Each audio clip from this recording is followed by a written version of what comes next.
কিয়ামতের আলামত সমূহের মধ্যে থেকে একটি হলো ইমাম মাহদির আবির্ভাব ঘটবে, প্রকাশ ঘটবে। ইমাম মাহদি এমন একজন মানুষ যার নাম হবে আমাদের নবী করিম সাল্লাল্লাহু আলাইহি সাল্লামের অনুকরণে, এবং তিনি পৃথিবীতে আত্মপ্রকাশ ঘটাবেন। আল্লাহ তাআলা তার আত্মপ্রকাশ ঘটাবেন কখন, কোন সময়টাতে, পৃথিবীর অবস্থা কি হবে এ সম্পর্কে হাদিসে যে বিবরণ এসেছে তার একেবারে সংক্ষিপ্ত সার বলতে গেলে, তার আসার আগে পৃথিবীতে দিন দুনিয়া থেকে বিদায় হওয়ার উপক্রম হবে। মানুষের ভিতরে দিনদারি থাকবে না। আস্তে আস্তে দুনিয়া সেদিকেই যাচ্ছে, ঠিক না ঠিক? মসজিদে মুসল্লি নাই, কিন্তু খেলার জন্য উন্মাদনার লোকের অভাব নাই। ভাইরা আমার, তার দুনিয়াতে আগমনের আগে পৃথিবী জুলুমে পরিপূর্ণ হয়ে যাবে। এই পরিমাণ জুলুম হবে যে পৃথিবীতে ন্যায় বিচার বলতে কিচ্ছু থাকবে না। জোর যার মুল্লুক তার, এটা গোটা দুনিয়ার রন্ধ্রে রন্ধ্রে প্রতিষ্ঠিত হয়ে যাবে। অনেকটা শুরু হয়ে গেছে না? দেশে বিদেশে দুনিয়াতে সারা পৃথিবীতে আজ যাদের গায়ে জোর আছে তারা যা বলে সেটাই নীতি, ঠিক না ঠিক? ইউরোপিয়ানদের গায়ে জোর আছে, তারা যা বলে ওইটাই নীতি। আমেরিকানদের গায়ে জোর আছে, তারা যা বলে সেটাই নীতি। আজ দুর্বলদের কোনো না কথার দাম আছে, না আদর্শের দাম আছে, না তাদের কোনো অধিকার আছে, ঠিক না ঠিক? আমার এক বন্ধু, তিনি ডেনমার্কে থাকেন, আমাকে একবার বললেন, ভাই আমার কাছে অদ্ভুত লাগে যেই তথাকথিত উন্নত বিশ্বের মানুষেরা আমাদেরকে সবক শিখায়, মানবতা শিখায়, আদর্শ শিখায়, তারা আমাদের চাইতে অনেক উন্নত, আমাদেরকে শিক্ষিত বলে আমরা তাদেরকে মনে করি, এবং তাদেরকে অনেক ক্ষেত্রে আমাদের দেশের মানুষেরা অন্ধের মতো মানি যে তারা আদর্শবান, তারা সভ্য, তারা নাকি ভদ্র, তারা নাকি উন্নত। বলে যে একটা এক্সাম্পল নেন, যখন লিবিয়া এবং সিরিয়ার, বিশেষ করে সিরিয়ার মুসলমানরা যখন নিজেদের দেশে থাকতে পারছেন না, যুদ্ধ পরিস্থিতিতে ইউরোপের দিকে পাড়ি জমাতে লাগলো, তিনি বলেন যে আমার দেশের বর্ডার ক্রস করে যাতে জার্মানি বা কোনো দেশ তাদেরকে আশ্রয় দিতে চাচ্ছে, সেখানে যেন যেতে না পারে, সেজন্য নানামুখী প্রতিবন্ধকতা সৃষ্টি করা হয়েছে, ট্রেন বন্ধ করে দেওয়া হয়েছে।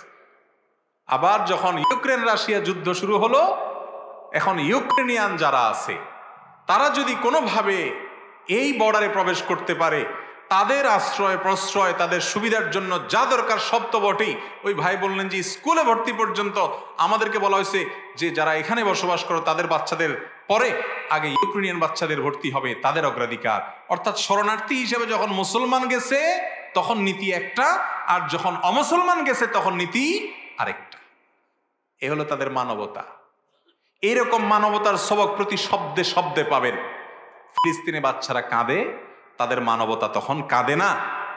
আর অন্য কোনো জায়গার একটা কুকুরও যদি কাঁদে, একটা বিড়ালও যদি কাঁদে, সকল টিভির ক্যামেরা সেখানে কাঁদাকাঁদি শুরু করে, ঠিক না ভাই ঠিক? ভাইরা আমার, এইরকম জুলুম, এরকম অবিচার, এরকম গরমিল গোটা দুনিয়াতে শুরু হয়েছে, দিন দিন বাড়ছে। এটা বাড়তে বাড়তে যখন চরমে পৌঁছে যাবে, পৃথিবীর কোথাও ন্যায় বিচার বলতে কিচ্ছু থাকবে না, তখন ইমাম মাহদির আত্মপ্রকাশের সময় আসবে। মানুষ হতাশ যখন হবে, মানুষ নেতৃত্ব খুঁজবে, তখন ইমাম মাহদির আত্মপ্রকাশের সময় ঘনিয়ে আসবে। আল্লাহ রাব্বুল আলামিন তার আত্মপ্রকাশের আগে দাজ্জাল পাঠাবেন। দাজ্জালের অত্যাচার অবিচার চলবে, তার ফিতনা চলবে, যে ফিতনায় পতিত হয়ে অনেকেই দাজ্জালকে আল্লাহ মনে করে ঈমান হারা হবে। অনেক জাঁকজমকপূর্ণ দুনিয়া হবে এবং অনেক চমক সে দেখাবে। আজ পৃথিবীতে বহু চমক দেখে আমাদের অনেক মুসলমানের সন্তান বেঈমান হচ্ছে কি হচ্ছে না? বিজ্ঞানের চমক দেখে, এই চমক দেখে, সেই চমক দেখে আল্লাহর বিরুদ্ধে দাঁড়ায় যায়, আল্লাহর ব্যাপারে সংশয় সৃষ্টি হয়ে যায়। নবী করিম সাল্লাল্লাহু আলাইহি সাল্লাম ভবিষ্যদ্বাণী করেছেন এগুলো হবে, এরকম পরিস্থিতি হবে। ভাইরা আমার, এমন কি দুর্ভিক্ষ দেখা দিবে কয়েক বছর, কোন বর্ণায় 3 বছরের কথা, কয়েক বছরের কথা বিভিন্ন বর্ণায় আসছে যে ইমাম মাহদির আত্মপ্রকাশের আগে পৃথিবীতে এরকম দুর্ভিক্ষ দেখা দিবে। এরপর আল্লাহ তাআলা ইমাম মাহদির আত্মপ্রকাশ ঘটাবেন, তিনি লড়াই করবেন দাজ্জাল এবং দাজ্জালিপনার বিরুদ্ধে, এবং আল্লাহ তাআলা তাকে এমন একটা শাসন দিবেন যে শাসনে আল্লাহর পক্ষ থেকে বারাকা আসছে, আসমান থেকে বারাকা আসছে, সবকিছুতে বরকত আছে। পৃথিবীতে আবার তিনি ইনসাফ এবং নিষ্ঠা দিয়ে পুরো পৃথিবীকে পরিপূর্ণ করবেন। ইমাম মাহদী আসবেন এবং তার আবির্ভাব হবে। বিভিন্ন হাদিস থেকে এটি সন্দেহের আলোকে সন্দেহাতীতভাবে এটি প্রমাণিত। অতএব আল্লাহ তাআলা আমাদের সকলকে ইমাম মাহদী আসা পর্যন্ত যদি আমরা বেঁচে থাকি তার কাতারে শামিল হওয়ার তৌফিক দান করুন। মসজিদের সামনের কাতার ফাঁকা রেখে মাঝখানে দ্বিতীয় কাতার শুরু করার বিধান কি? সুন্দর একটি প্রশ্ন। অনেক মসজিদে দেখবেন আমাদের মুসল্লি ভাইয়েরা, মুক্তাদি ভাইয়েরা, আমরা জামাত চলাকালীন সময় চলে যাই, সামনের কাতারে ডান পাশে বাম পাশে এখনো জায়গা ফাঁকা আছে, আরো 2-4 জন দাঁড়াইতে পারবে, এর মধ্যে দ্বিতীয় কাতার শুরু করে অনেকে, আছে না নাই? আপনাদের এলাকায় আছে এরকম লোক? যারা এই কাজটা করেন অনেকে এটা এই জন্য করেন যে প্রথম কাতারের ওই কোণা পর্যন্ত যেতে যেতে ইমাম সাহেবকে আর ধরা যাবে না। ইমাম সাহেবকে যাতে রুকুর মধ্যে ধরা যায়, বিশেষ করে ইমাম রুকুতে গেলে তামাশা দেখা যায় বেশি, তাই না? যে ইমাম রুকুতে চলে গেছে, এখন যদি আমি যাইতে যাইতে ওই সামনের কাতারের ডান বা বাম কোণা পর্যন্ত যাই, ততক্ষণে ইমাম সাহেব বেচারা উঠে যেতে পারে, আমার রাকাতটা মিস হয়ে যাবে। এটা যাতে মিস না হয় যেন দৌড় দিয়ে যায় আর দ্বিতীয় কাতারে মাঝখানে বা কোনো এক জায়গায় দাঁড়ায় যায়। আছে না নাই? খুব খারাপ একটা অভ্যাস, খারাপ একটা রোগ। নবী করিম সাল্লাল্লাহু আলাইহি সাল্লাম বলেছেন, যখন জামাত শুরু হয় তখন তোমরা দৌড় দিবে না। ফামশু ওয়া আলাইকুম বিসাকিনাহ, তখন তোমরা এমন ভাবে জামাতের দিকে হাঁটবে যেন তোমাদের উপরে সাকিনাহ, তোমরা প্রশান্ত চিত্তে তোমরা না আপনার হাঁটবে, অর্থাৎ ধীরে ধীরে ধীরস্থিরতার সাথে সুকুনের সাথে তোমরা যাবে, তাড়াহুড়া করে যাবে না। কেন তাড়াহুড়া করা যাবে না? আল্লাহর ইবাদতে শামিল হতে যাচ্ছেন, যদি আপনি জোর দিয়ে যান, হাঁপাইতে হাঁপাইতে যান, তো আপনার মনোযোগ নষ্ট হবে নামাজের মধ্যে, আপনি পড়ে অ্যাক্সিডেন্ট করতে পারেন। ধীরস্থিরতার সাথে যাবেন।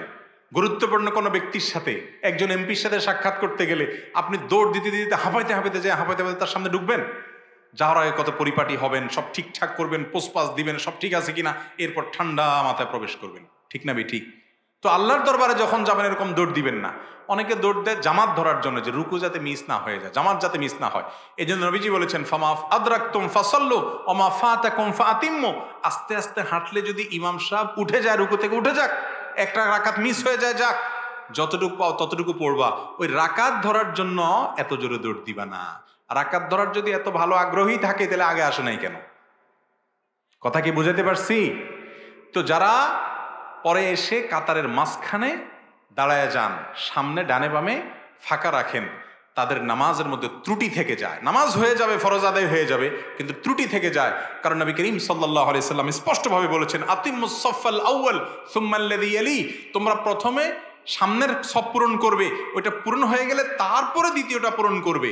এবং তিনি বলেছেন, লা তাদাউল ফুরজাত বা লা তাদারুল ফুরজাত লিশ-শাইতান, কাতারের মধ্যে শয়তানের জন্য জায়গা রাখবান, ওটা ফিল আপ করবে, তারপরে সামনে পরবর্তীতে পিছনের দিকে আসবে। এই জন্য ভাইরা আমার, কখনো এই কাজ করা যাবে না।